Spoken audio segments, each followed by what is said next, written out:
अस्सलाम वालेकुम दोस्तों, मेरा नाम मुज़म्मिल अली है और आप देख रहे हैं ऑल इन वन।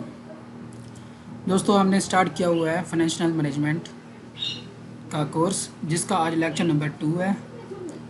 पहले दोस्तों हम देख लेते हैं फ़र्स्ट लेक्चर में हमने क्या कंप्लीट किया।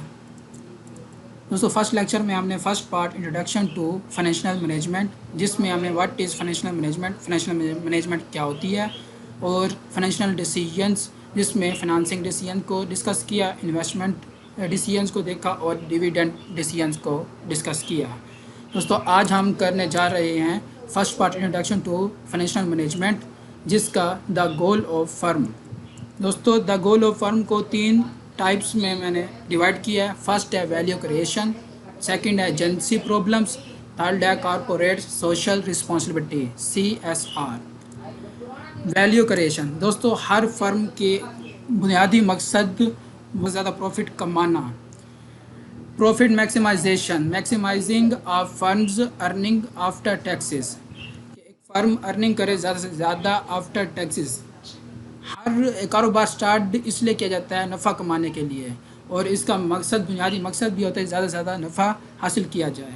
इसके साथ साथ the goal of the firm is to maximise the wealth of the firms present owners. दोस्तों, यहाँ बात की जा रही है शेयर होल्डर्स की, जो करंट प्रेजेंट ओनर्स हैं उनकी ज़्यादा से ज़्यादा मैक्सिमाइज द वेल्थ, ज़्यादा से ज़्यादा वेल्थ उनकी क्रिएट की जाए। दोस्तों, शेयर होल्डर्स की wealth is represented by the market price per share of the firm's common stock. दोस्तों, ये जो रिप्रेजेंट करती है वेल्थ शेयर होल्डर्स की, वो पर शेयर प्राइस मार्केट प्राइस से जितनी ज़्यादा मार्केट प्राइस पर शेयर की जितनी ज़्यादा मार्केट प्राइस होगी, उतनी ही ज़्यादा शेयर होल्डर की वेल्थ मैक्सिमाइज होगी। Share price is valuation of firm in market. जो शेयर प्राइस होती है वो मार्केट में जो फर्म की वैल्यूएशन क्रिएट करती है। मतलब जितनी ज़्यादा शेयर प्राइस होगी एक फर्म के शेयर्स की, उतनी ही ज़्यादा उसकी वैल्यू मार्केट में होगी फर्म की। इसके साथ सेकंड है agency problems. The separation of ownership and control in the modern corporation results in potential conflicts between owners and managers। जदीद कॉरपोरेशन में ओनरशिप और कंट्रोल मैनेजमेंट के स्टाफ की अलहदगी के नतीजे में ओनर और मैनेजर के दरमियान तनाज़ात पैदा होते हैं। Shares of common stock give evidence of ownership in a corporation. जो शेयर होल्डर्स होते हैं, शेयर परचेज करते हैं कॉमन स्टॉक के, उनको एविडेंस होता है एक ओनरशिप हासिल करने का एक कॉरपोरेशन में। The objects of management may differ from those of the firms share holders. जो मैनेजमेंट के ऑब्जेक्टिव्स होते हैं वो डिफरेंट होते हैं शेयर होल्डर्स के। दोस्तों, शेयर होल्डर्स सिर्फ परचेज करते हैं शेयर्स और ओनरशिप हासिल कर लेते हैं, ओनर बन जाते हैं, लेकिन वो कारोबार को चलाते नहीं हैं, वो कंट्रोल नहीं करते। इसलिए मैनेजमेंट जो होता है उसका मकसद कुछ और होता है, लेकिन शेयर होल्डर्स का वो मकसद नहीं होता। इन अ लार्ज कॉरपोरेशन स्टॉक में बी सो वैलिड हेल्ड। बहुत वसी पैमाने पर बड़े कॉरपोरेशन जो कारोबार होता है, स्टॉक इतना वसी पैमाने पर रखा जाता है, मतलब बहुत ज़्यादा स्टॉक होता है कि शेयर होल्डर्स अपने मकासद को भी नहीं जान सकते।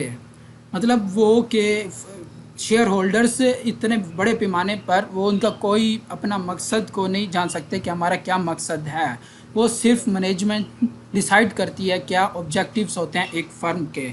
ये भी एक मकसद होता है एक फ़र्म का। firm objectives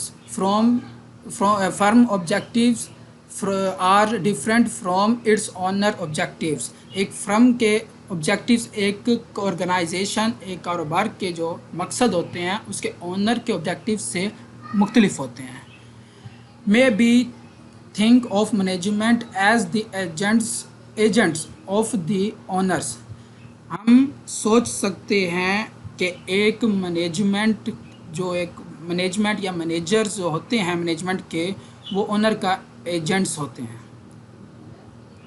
इसके साथ साथ जो तीसरा है कॉरपोरेट सोशल रिस्पॉन्सिबिलिटी CSR। ये नाम से ही ज़ाहिर होता है कॉरपोरेट एक बिज़नेस को कहते हैं, सोशल सोसाइटी रिस्पॉन्सिबिलिटी ज़िम्मेदारी, जो एक सोसाइटी की ज़िम्मेदारियाँ होती हैं बिज़नेस के ऊपर, वो उसे कहते हैं corporate social responsibility.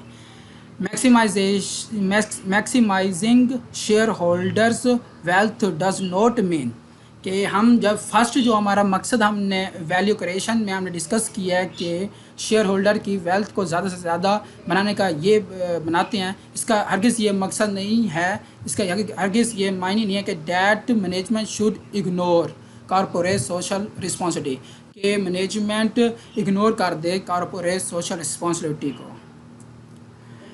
Corporate social responsibility होती क्या है? एक बिजनेस पॉइंट ऑफ व्यू से कि that acknowledges of firms responsibilities to its stakeholders and the natural environments. एक बिजनेस पॉइंट ऑफ व्यू से एक फर्म अपने स्टेक होल्डर्स और कुदरती माहौल की ज़िम्मेदारी को तस्लीम करती है, यानी कि वो एक ये नॉन प्रॉफिट ऑब्जेक्टिव्स हैं कि वो इससे मतलब कि इसे एक्सेप्ट करती है, कबूल करती है स्टेक होल्डर्स की रिस्पॉन्सिबिलिटीज़ और नेचुरल इन्वायरमेंट्स। स्टेक होल्डर्स क्या होते हैं, कौन से होते हैं? आप पर्सन, एक पर्सन, ग्रुप और ऑर्गेनाइजेशन या ऑर्गेनाइजेशन हो सकते हैं। डैट हैज़ इंटरेस्टेड, जो इंटरेस्टेड होते हैं, और कंसर्न इन एन ऑर्गेनाइजेशन, जो एक ऑर्गेनाइजेशन ताल्लुक़ रखते हैं, कंसर्न होते हैं। स्टेक होल्डर्स कैन अफेक्ट कर सकते हैं और be affected by the organisation action, जो अफेक्टेड होते हैं ऑर्गेनाइजेशन के एक्शन पर, ऑब्जेक्टिव्स पर एंड पॉलिसीज़ और उनकी पॉलिसीज़ पर। Stakeholders such as customer हो गया, एम्प्लॉइज़ हो गया, क्रेडिटर्स हो गया, डायरेक्टर्स हो गया, शेयर होल्डर्स हो गया एंड सप्लायर्स हो गया। अच्छा, कॉरपोरेशन सोशल रिस्पॉन्सिबिलिटीज़, वो कौन सी रिस्पॉन्सिबिलिटीज़ होती हैं जो एक कॉरपोरेट अपने ज़िम्मे लेती है, तस्लीम करती है, कि कबूल करती है उन रिस्पॉन्सिबिलिटीज़ को। उसमें such as protecting the consumer को प्रोटेक्ट करना, paying fair wages to employees, wages को एक मुनासिब अच्छी उजरत पे करना, maintaining fair hiring practices, maintain करना हायरिंग प्रैक्टिसेस को, एंड सेव वर्किंग कंडीशन, और वर्किंग की जगह को सेव बनाना, सपोर्टिंग एजुकेशन को सपोर्ट करना, एंड बिकमिंग इन्वॉल्व, और इसमें यह भी आ जाता है इन सच इन्वायरमेंटल के इशू होते हैं इसमें, as clean air and water, साफ़ हवा और साफ़ पानी। दोस्तों, उम्मीद करता हूँ मेरी वीडियो आपको पसंद आई होगी और मेरे चैनल को सब्सक्राइब करें और शेयर करें। शुक्रिया।